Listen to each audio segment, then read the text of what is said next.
নমস্কার, দেখছেন রিপাবলিক বাংলা, আপনাদের সঙ্গে রয়েছি আমি সৃজিতা। আজকে যে বিষয়টা নিয়ে আলোচনা করব, যাকে নিয়ে আলোচনা করব, একটু ছোট্ট করে পরিচয় পর্ব সারবো। তবে তার আগে দর্শকদের মনে করিয়ে দিই যে 2026 বিধানসভা নির্বাচনের কাউন্টডাউন শুরু হয়ে গিয়েছে। Trinamool, BJP, CPM, Congress, ISF সবকটি দল ময়দানে নেমে পড়েছে, তাদের মতো করে রাজনৈতিক প্রেক্ষাপট তৈরি করছে। এখন বিষয় হচ্ছে এই লড়াইতে আগামীতে কে এগিয়ে থাকবে, কে পিছিয়ে থাকবে। সিপিএম কে খাতা খুলতে পারবে নাকি ফের জামানত বাজেয়াপ্ত হবে, কোনটা হতে চলেছে? আজকের আলোচনায় সেই সমস্ত কিছু থাকবে। আজকে আমাদের সঙ্গে রয়েছেন রিপাবলিক বাংলার বিশেষ অতিথি, রাজ্যসভার সাংসদ, আইনজীবী, সিপিআইএম নেতা বিকাশ রঞ্জন ভট্টাচার্য। আপনাকে রিপাবলিক বাংলায় স্বাগত। নমস্কার। নমস্কার, কেমন আছেন? দিব্যি আছি, খুশ মেজাজে। রাজনৈতিকভাবে কেমন আছেন? খুব ভালো আছি, কোনো অসুবিধা নেই। আচ্ছা, বেশ।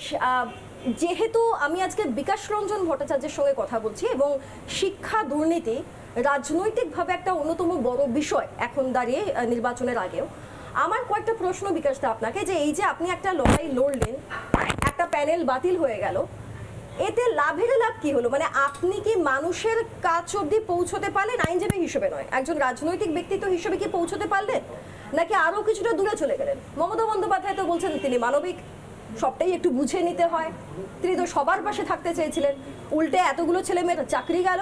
যে প্রতিবাদ আমরা দেখলাম সেখানে দেখা যাচ্ছে যে ওই 10 নম্বর বেশি দেওয়ার চক্করে আগের প্যানেলকে নতুন যারা ফ্রেশ পরীক্ষার্থী তারা ময়দানে নেমে পড়েছে। এটা কি হলো বিকাশবাবু? তার মানেটা কি দাঁড়াচ্ছে? যে আমরা খানিক স্থানিক সুবিধার জন্য নিয়ম নীতি বর্জন করে সমাজটাকে দুর্নীতির অন্ধকারে ঠেলে দিয়ে খুব উল্লসিত হব। মনে রাখতে হবে যে মামলা করেছেন কিন্তু পশ্চিমবঙ্গের শিক্ষিত সম্প্রদায়ের তরুণরা। মামলা আমি করিনি, আমি তাদের হয়ে সওয়াল করেছি। আচ্ছা, এখন এই সওয়াল করতে গিয়ে যদি কেউ বলেন আপনি যখন সওয়াল করছেন আপনি তখন শাসক দলের স্বার্থের কথা একটু ভাববেন, শাসক দলের স্বার্থের কথা, নিয়োগকর্তাদের কথা ভাববেন, তাদের কথা ভেবে সওয়াল করবেন, তাহলে সেটাতে আমার পেশার প্রতি বিশ্বাসঘাতকতা হবে। যে মানুষগুলো এসেছেন তারা চেয়েছেন যে তাদের বক্তব্যটাকে যথাযথভাবে আইনি ভাষায় আদালতের কাছে পেশ করা, যেটা আমার কাজ, সেই কাজটা করেছি, চেষ্টা করেছি। এবং আদালত যদি আমাদের কথা গ্রহণ করে থাকেন, এবং এত বড় একটা দুর্নীতি, যে দুর্নীতিটা প্রশাসনিক দুর্নীতি, পরিকল্পিতভাবে প্রশাসনকে কাজে লাগিয়ে দুর্নীতি করা হয়েছে, সেটা সমাজের পক্ষে কত ক্ষতিকারক এটা ভেবে দেখেছেন? বেশ, আপনি বলছেন সমাজের পক্ষে ক্ষতিকারক। আপনি যে অফিসে বসে এখন ইন্টারভিউ দিচ্ছেন, আপনার সেই অফিস চত্বরের সামনেই এসে কয়েকজন বিক্ষোভ দেখিয়ে গেছে, চায়ের ভাঁড় ছুঁড়ে বেড়াচ্ছে, এটা কি মিথ্যা কথা? এরাও তো সেই সমাজেরই অংশ। এটাই তো প্রশ্ন, যে সমাজে চোর ডাকাত বদমাইশ গুন্ডা আছে, তারাও সমাজের অংশ। তা বলে সমাজে সুস্থ মানুষ থাকতে পারবেন না কেন? সুস্থ মানুষরা হয়তো তুলনামূলক সংখ্যায় কম হতে পারেন। তাহলে সুস্থ মানুষরা যখন প্রতিবাদ করবেন, যাদের বিরুদ্ধে যারা দুর্নীতি করছেন, যারা সমাজ বিরোধী কার্যকলাপ করছেন, করা যাবে না, তারাও তো সমাজের অংশ। এই যুক্তিটা অত্যন্ত নিন্দনীয়।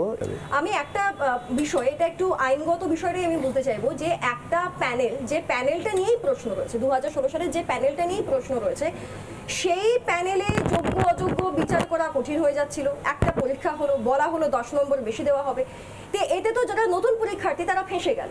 তাহলে তো একসঙ্গে পরীক্ষাটা নেওয়ারও বোধহয় প্রয়োজনীয়তা ছিল না বা কোনো অর্থ দাঁড়ায় না। তো এই যে নতুন আরেকটা প্রজন্ম ফেঁসে গেল, তাহলে তাদের বিরোধিতাও তো ভুল নয়? নয় তো, তাদের হয়তো আমি মামলা করছি। আচ্ছা, আপনারা লক্ষ্য করে দেখবেন, যখন সওয়াল করেছিলাম, রেকর্ডে আছে যে 2016 নিয়োগ বাতিল হয়েছে দুর্নীতির জন্যে, অতএব 2016 প্রক্রিয়া মেনেই নতুন করে স্বচ্ছ পদ্ধতি অবলম্বন করে নিয়োগ করা হোক। কিন্তু রাজ্য সরকার তো সেই যুক্তি গ্রহণ করেননি, তারা তার সঙ্গে নতুন লোককে যুক্ত করেছেন। সেদিনে আমরা বলেছিলাম এটা হচ্ছে আরেকটা পদক্ষেপ, যে পদক্ষেপ কিন্তু সমাজে অস্থিরতা বাড়াবে। আমি একটা প্রশ্ন আপনাকে করি। বারবার এটা বলা হচ্ছে যে এসএসসি তো একটা মানে স্বায়ত্তশাসিত সংস্থা, মানে একটা আলাদা সংস্থা, এটার সঙ্গে সরকারের কি যোগসূত্র, এরকম একটা তত্ত্ব তৃণমূল কংগ্রেসের তরফ থেকে উঠে এসেছে, কখনো কখনো মমতা বন্দ্যোপাধ্যায়ের তরফ থেকেও।